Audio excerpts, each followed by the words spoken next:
sarap po. Akin na pa.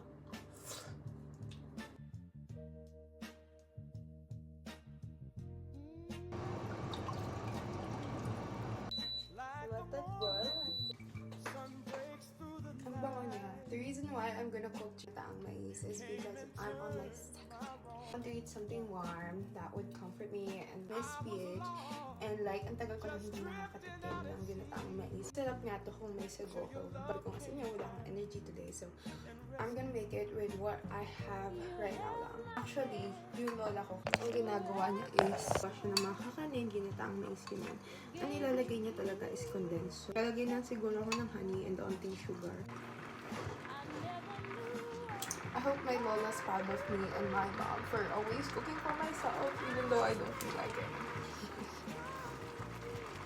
Ang ba yung ayaw talaga bumangon, pero talagang parang pupukin ako ng nanay ko kapag hindi ako bumangon. Actually, kung wala lang akong pakialam sa sarili ko, hindi ako magluluto ng ganito. Pero I love myself. Who would cook for me, girl? It's me, myself. Do it. So, madaming mais. Ooh, nag-block siya. Dito sa Australia, dito lang ako natuto na kumilos para sa sarili ko. Wala ko naman talaga naglalaban, nagluluto, ganyan. Siyempre, iba pa din yung parang dito. Walang kikilos, girl, kung hindi ka kikilos. So, it's also a lesson when you move out, everything that you do, oh my gosh, you need to do it. It feels like I don't have enough time to actually study. I feel like I have lots of house chores to do every single time. Alam yung sugar nila, mas okay ako sa muscovado. I haven't found a muscovado here pa.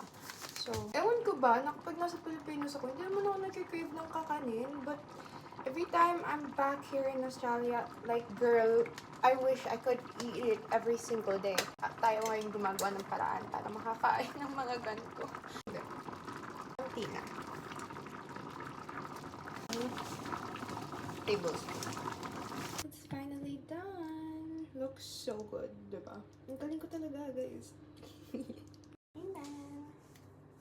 Hello, ang sarap sana may condense. Yes naman. Bili ka.